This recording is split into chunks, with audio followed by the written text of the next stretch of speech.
ውድ የቤታችን ሚዲያ አድማጭ ተመልካቾች አሁን የቤታችን የዜና ሰዓት ላይ ትገኛላችሁ። በቀጥታ ወደ ዝርዝር ዜናዎች እናልፋለን። የ12ኛ ክፍል ብሔራዊ ፈተና የሚሰጥበት ቀን ይፋ ተደረገ። የ2012 ትምህርት ዘመን ሁለተኛ ደረጃ ትምህርት ማጠናቀቂያ የ12ኛ ክፍል ፈተና የሚሰጥበት መርሃ ግብር ይፋ ተደርጓል። የትምህርት ምዘና ፈተናዎች አገልግሎት ይፋ ባደረገው መርሃ ግብር ፈተናው ከሰኔ 23 2017 ዓ.ም ጀምሮ እስከ ሐምሌ 8 2017 ዓ.ም የሚሰጥ ይሆናል። በወረቀት የሚፈተኑ የተፈጥሮ ሳይንስ ተፈታኞች ሰኔ 21 እና 22 2017 ዓ.ም እንዲሁም የማህበራዊ ሳይንስ ተፈታኞች ሰኔ 29 እና 30 2017 ዓ.ም ወደሚፈተኑበት ዩኒቨርሲቲ ይገባሉ ተብሏል። የተፈጥሮ ሳይንስ ተማሪዎች ፈተና በወረቀት ፈተናቸውን የሚወስዱ ተፈታኞች ሰኔ 23፣ ሰኔ 24 እና ሰኔ 25 2017 ዓ.ም በበይነ መረብ ወይም ኦንላይን ፈተናቸውን የሚወስዱ የአንደኛ ዙር ተፈታኞች ሰኔ 23፣ ሰኔ 24 እና ሰኔ 25 2017 ዓ.ም በበይነ መረብ ወይም ኦንላይን ፈተናቸውን የሚወስዱ የሁለተኛ ዙር ተፈታኞች ሰኔ 26፣ ሰኔ 27 እና ሰኔ 30 2017 ዓ.ም ይፈተናሉ ተብሏል። የማህበራዊ ሳይንስ ተማሪዎች ፈተና በወረቀት ፈተናቸውን የሚወስዱ ተፈታኞች ሐምሌ 1፣ ሐምሌ 2 እና ሐምሌ 3 2017 ዓ.ም በበይነ መረብ ወይም ኦንላይን ፈተናቸውን የሚወስዱ የአንደኛ ዙር ተፈታኞች ሐምሌ 1፣ ሐምሌ 2 እና ሐምሌ 3 2017 ዓ.ም በበይነ መረብ ወይም ኦንላይን ፈተናቸውን የሚወስዱ የሁለተኛ ዙር ተፈታኞች ሐምሌ 4፣ ሐምሌ 7 እና ሐምሌ 8 2017 ዓ.ም ይፈተናሉ ተብሏል።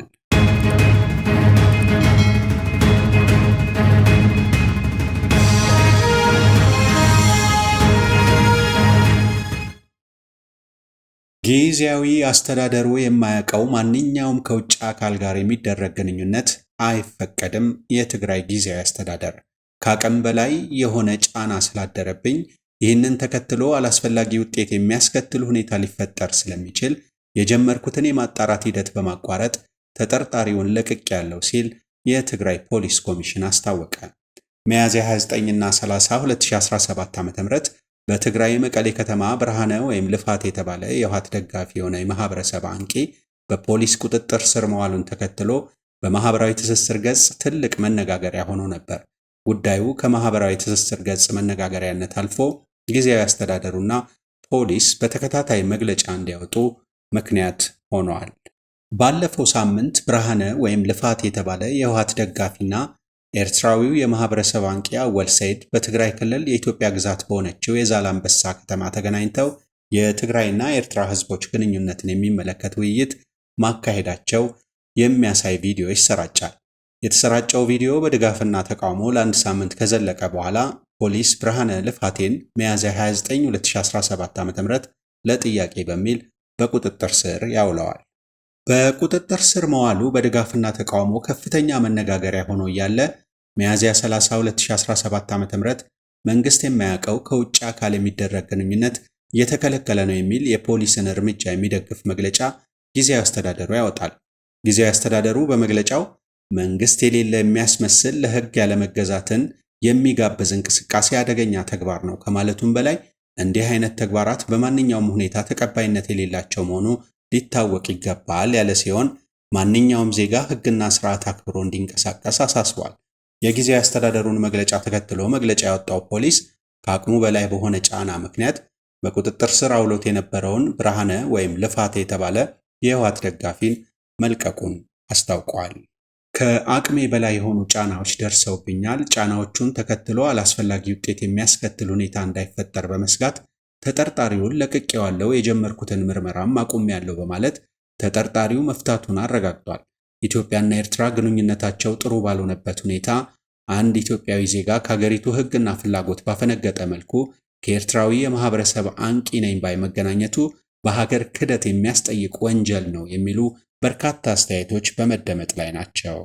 የትግራይ ክልል ጊዜያዊ አስተዳደር ዓላማው ያልታወቀ ከማንኛውም የውጭ ኃይል ጋር የሚደረግ ግንኙነት ተቀባይነት የለውም ብሏል። የትግራይ ጊዜያዊ አስተዳደር ከፌዴራል መንግስት ጋር ብቻ ሳይሆን ከማንኛውም ኃይል ጋር ያሉትን ልዩነቶች በሰላማዊና ህጋዊ መንገድ ለመፍታት ጥረት ማድረግ ተገቢ ነው ብሎ እንደሚያምን ዛሬ ባወጣው መግለጫ አስታውቋል። ጊዜያዊ አስተዳደሩ ከመሰረታዊ መርሆች ባፈነገጠ መልኩ ማናቸውንም የውጭ ግንኙነቶች ማድረግ ግን ስህተት ብቻ ሳይሆን ትግራይ ሰላምና መረጋጋት እንዳይኖራት የሚያደርግ አደገኛ ተግባር ነው በማለት ኮንኗል። ከመርህ ያፈነገጡ አካሄዶች በማንኛውም ሁኔታ ተቀባይነት እንደሌላቸውም ጊዜያዊ አስተዳደሩን ጠቅሷል። ጊዜያዊ አስተዳደሩ አያይዞም የፕሪቶሪያው የግጭት ማቆም ስምምነት ተግባራዊ እንዲሆንና የትግራይ ሕዝብ ጥቅሞችና መብቶች ከጦርነት የስጋት ደመና ነፃ በሆነ ሁኔታ እንዲጠበቁ እሰራለሁ ብሏል።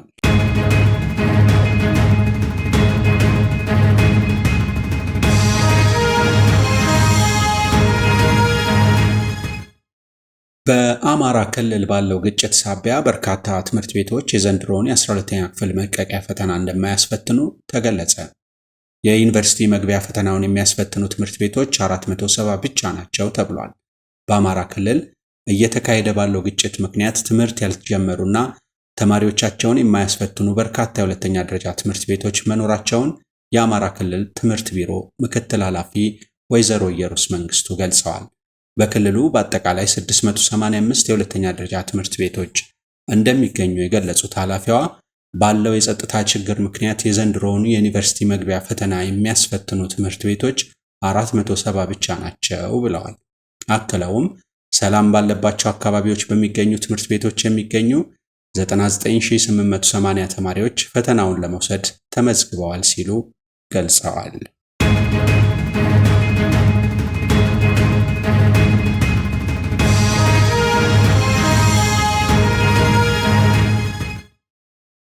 የኢትዮጵያ ተመራማሪዎች ሳይንሳዊ ጽሑፎች ከየትኛውም ሀገር በበለጠ ተአማኒነት ጎሏቸው ከህትመት ተገለዋል ተባለ። በቅርቡ ይፋ በሆነ አንድ አዲስ ጥናት በኢትዮጵያ ተመራማሪዎች የተጻፉ ሳይንሳዊ ጽሑፎች ዓለም ውስጥ ካሉ ከማንኛውም ሀገር ተመራማሪዎች በበለጠ መጠን ተሰርዘዋል ወይም ተመልሰው ተወስደዋል ሲል አመልክቷል። ይህም በኢትዮጵያውያን ተመራማሪዎች የተጻፉ በርካታ ሳይንሳዊ ጽሑፎች ከእውነት የራቁ ወይም ከፍተኛ የጥራት ችግር ያለባቸው በመሆናቸው ከአሳታሚዎች እንዲሰረዙ መደረጉን አመልክቷል። በህንድ የሚገኝ የህይወት ሳይንስ የሆኑ አቻል አግረዋል እንዳሉት ኢትዮጵያ በዚህ ዝርዝር ውስጥ ቀዳሚ ስትሆን ሳውዲ አረቢያ፣ ፓኪስታን፣ ቻይና እና ግብጽ በመቀጠል ከፍተኛውን የጽሑፍ መሰረዝ መጠን ያሳዩ ሀገራት ናቸው። ተመራማሪው አግረዋል እንዳሉት ይህ ሊሆን የቻለው በኢትዮጵያ ውስጥ ጥራት የሌላቸው ጽሑፎች በንቃት የሚከታተሉና የሚያጋልጡ ጠንካራ የሳይንስ ባለሙያዎች ማህበረሰብ ባለመኖሩ ነው ብለዋል። በአንጻሩ እንደ ፈረንሳይ ያሉ ሀገራት የምርምርና ታማኝነት በማረጋገጥ ረገድ ግንባር ቀደም ሲሆኑ ጥራት የሌላቸውን ጽሑፎች በመለየትና በማስወገድ ረገድም ውጤታማ ናቸው ተብለዋል። ጥናቱ እንዳስቀመጠው ጽሑፎቹ የተሰረዙበት ምክንያት በግልጽ እንደሚታየው በሐቀኛ ስህተት ሳይሆን አብዛኛው የሚሆነው በተለያዩ የሥነ ምግባር ጉድለቶች የተነሳ እንደሆነ ተጠቁሟል። ይህም የውሸት መረጃዎችን ማቅረብ፣ የሌሎችን ሥራ ያለ ፈቃድ መጠቀም ወይም ስርቆት ወይም በምርምር ሂደቱ ተገቢ ያልሆኑ ድርጊቶችን መፈጸምን ያካትታል ተብሏል። ዘገባው የካፒታል ጋዜጣ ነው።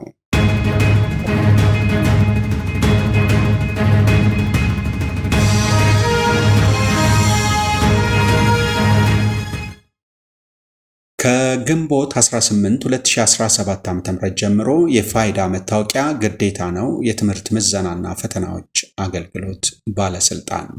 የትምህርት ምዘናና ፈተናዎች አገልግሎት የትምህርት መረጃ ድጋሚ ለመውሰድ፣ ለማጣራትና ለማረጋገጥ፣ ኦፊሻል ትራንስክሪፕት ለማስላክ፣ ስም ላይ የፊደላት ግድፈትን ለማስተካከል፣ ትሩ ኮፒ ለማግኘትና የድጋፍ ደብዳቤ ለማጻፍ ለሚፈልግ ማንኛውም ተገልጋይ ከግንቦት 18 ቀን 2017 ዓ.ም ጀምሮ የፋይዳ መታወቂያ የግዴታ አስፈላጊ እንደሚሆን ተገልጿል። በሌላ በኩል አገልግሎቱ በመሶብ የአንድ ማዕከል አገልግሎት መስጫ ላይ የትምህርት መረጃ አገልግሎት ዘወትር በስራ ቀናት እየሰጠ እንደሚገኝ አሳውቋል። ተገልጋዮች https://service.eaes.et ላይ ባሉበት ሆኖ በማመልከት አገልግሎት ማግኘት እንደሚችሉ ተጠቁሟል። በተጨማሪም በኢትዮ ፖስታ ወይም በተወካይ በኩል አገልግሎቱን ማግኘት ይቻላል ተብሏል።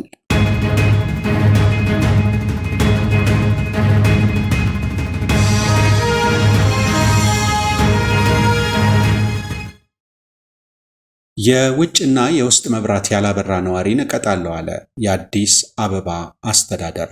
በአዲስ አበባ ከተማ በመንገድ ዳር የሚገኙ የንግድ ወይም አገልግሎት ሰጪ ተቋማት ከምሽት 12 እስከ ንጋት 12 ሰዓት የውጭና የውስጥ መብራት ካላበሩ እንዲሁም በምሽት ለአገልግሎት ክፍት መሆናቸውን የሚያሳይ በመብራት የሚሰራ ምልክት ካላስቀመጡ እስከ 10,000 ብር የሚደርስ ቅጣት ሊያስቀጣቸው የሚችል ደንብ የከተማው አስተዳደር ተግባራዊ ማድረግ ጀምሯል ተብሏል። በመንገድ ዳር የሚገኙ ማናቸውም የአገልግሎት ሰጪ ተቋማት፣ የንግድ መደብሮች እንዲሁም መኖሪያ ቤቶች በህንጻቸው የፊተኛው ገጽ መብራት ወይም የፋሳድ ላይት የማስገባት ግዴታ ተጥሎባቸዋል።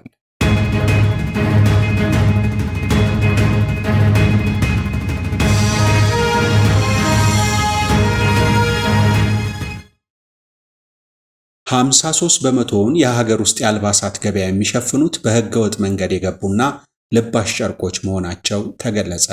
በአሁኑ ወቅት የሀገር ውስጥ የአልባሳት ገበያውን 53 በመቶ የሚሸፍኑት በህገወጥ መንገድ የገቡና ልባሽ ጨርቆች መሆናቸውን የኢትዮጵያ ጨርቃ ጨርቅና አልባሳት ማህበር አስታውቋል።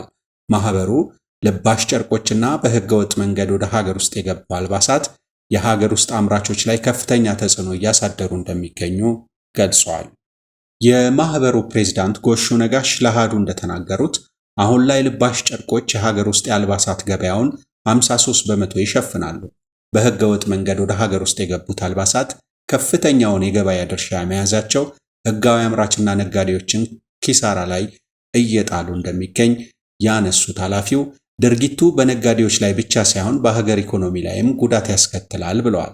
በተጨማሪም ግብር የሚከፍሉ የሥራ ዕድል የፈጠሩና ህግን ተከትለው የሚሰሩ ተቋማትን የሚጎዳው ህገወጥ ድርጊት የሀገር ውስጥ አምራቾች ተቋማቸውን እንዲዘጉ ስለማስገደዱ አንስተዋል።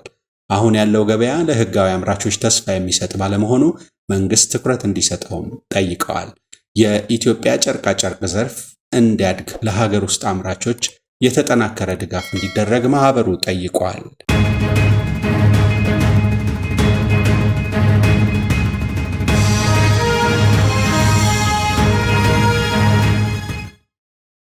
ትራኦሬ በሞስኮ በሩሲያ 80ኛው የድል በዓል ላይ ለመታደም ወደ ሞስኮ ላመሩት ፕሬዝዳንት ትራኦሬ በጉዟቸው በሩሲያ ከፍተኛ የደህንነት ጥበቃ እንደተደረጋላቸው ተሰምቷል።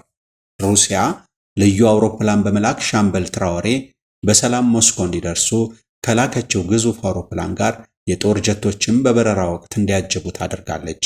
ካፕቴን ትራኦሬ ሞስኮ ሲደርሱ በሩሲያ ከፍተኛ ባለስልጣናት ደማቅ አቀባበል ተደርጎላቸዋል።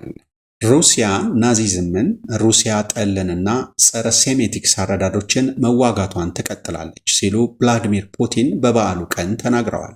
ሩሲያ ናዚ ጀርመንን ያሸነፈችበትን 80ኛ ዓመት የድል በዓሏን በቀዩ አደባባይ በትላንትናው ዕለት አክብራለች። ሩሲያ የሁለተኛው የዓለም ጦርነትን ድል በኩራት ከሚያከብሩ የዛኔዎቹ ሶቪየቶች መካከል ግንባር ቀደሟ ሀገር ናት። አውዳሚ ሐሳቦችን የሚያስፋፉትን ኃይሎች ሩሲያ መዋጋቷን ትቀጥላለች ያሉት ፑቲን እውነትና ፍትህ ከኛ ጋር ናቸው ብለዋል። ሩሲያ የሁለተኛውን የዓለም ጦርነት ውጤቶች ታስታውሳለች። በዛ ጊዜ የተፈጸሙ ግፎች እንዲደገሙ ፈጽሞ አትፈቅድም ሲሉ ተንኳሽ ለሚሏቸው ኃይላት መልእክት ሰጥተዋል። ደስታና ሐዘን፣ ኩራትና ክብር ይሰማናል የሚሉት ፑቲን ምንም እንኳ 10 ሚሊዮኖችን ብናጣም ለሁሉም የሰው ዘር ነፃነትና ሰላም ናዚን አሸንፈን አምጥተናል ሲሉ በኩራት ተናግረዋል።